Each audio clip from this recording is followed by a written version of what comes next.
Already வந்துட்டு ஃபஸ்ட்டே Saudi Arabia தான் வந்துட்டு ஸ்டார்ட் பண்ணியிருக்கோம். ஏன்னா ஜிசிசி அப்படிங்கிறது நமக்கு எப்போவுமே ஃபேவரட் தான். பட் வந்துட்டு வேர்ல்டுலே வந்துட்டு அதிகமாக லேண்டோட சைஸ் வைஸு பெருசில் 7th கண்ட்ரி சவுதி அரேபியா.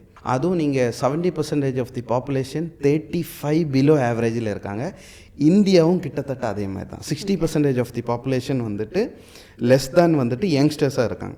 அப்போ சவுதியோட ஃப்யூச்சர் எல்லா கான்செப்ட்டுமே நாளைக்கு ஒரு யூஏ மாதிரி சவுதி அரேபியா மாறப்போகுது. அப்போ இன்றைக்கி அந்த மாதிரி ஒரு பில்டிங் இல்லை, அந்த மாதிரி ஒரு பேஸ் அங்கே இல்லாட்டாலும் பட் வந்துட்டு அந்த விஷன், அந்த அவங்களோட கான்செப்டுக்கு எக்கச்சக்கமான ஆப்பர்ச்சுனிட்டி வந்துட்டு சவுதி அரேபியாவில் வரப்போகுது. ரீசெண்டாக நீங்கள் பார்த்தாச்சுன்னா அங்கே டிரைவர்ஸ் வந்துட்டு ஃபீமேல் அலோட் பண்ணிட்டாங்க, தியேட்டர்ஸு சவுதி அரேபியாவில் அலோட் பண்ணிட்டாங்க. இந்த மாதிரி நிறைய விஷயங்கள் வந்துட்டு ஓப்பன் ஆகுது. விஷன் 2030 அப்படிங்கிற கூடிய ஒரு கான்செப்ட் வருது. 2034 வேர்ல்டு கப்பு சவுதி அரேபியாவில் வருது. ஸோ இப்பேற்பட்ட ஹேப்பனிங் நடக்கும்போது நான் வந்துட்டு ரொம்ப ஃபியூச்சரிஸ்டிக்காக எல்லா விஷயத்தையும் பார்ப்பேன். நான் இப்போ ஒரு டிசிஷன் எடுத்தால் இப்போ யாருக்கும் ஒன்றும் புரியாது மேபி.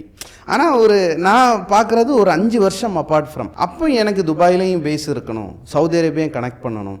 நம்ம அடுத்த ஒவ்வொரு கண்ட்ரி வந்துட்டு ஒவ்வொரு வருஷத்தில் நான் எக்ஸ்ப்ளோர் பண்ணுறேன். ஸோ இந்த வருஷத்தில் 2026 துபாய் அண்ட் சவுதி அரேபியா கம்ப்ளீட்டாக கிட்டத்தட்ட எங்களோட இதில் பேசஸில் ஓரளவுக்கு உங்களோட எல்லாம் ஆதரவுகள் இருந்தால் சப்போர்ட் ஆயிரும்னு நினைக்கிறேன்.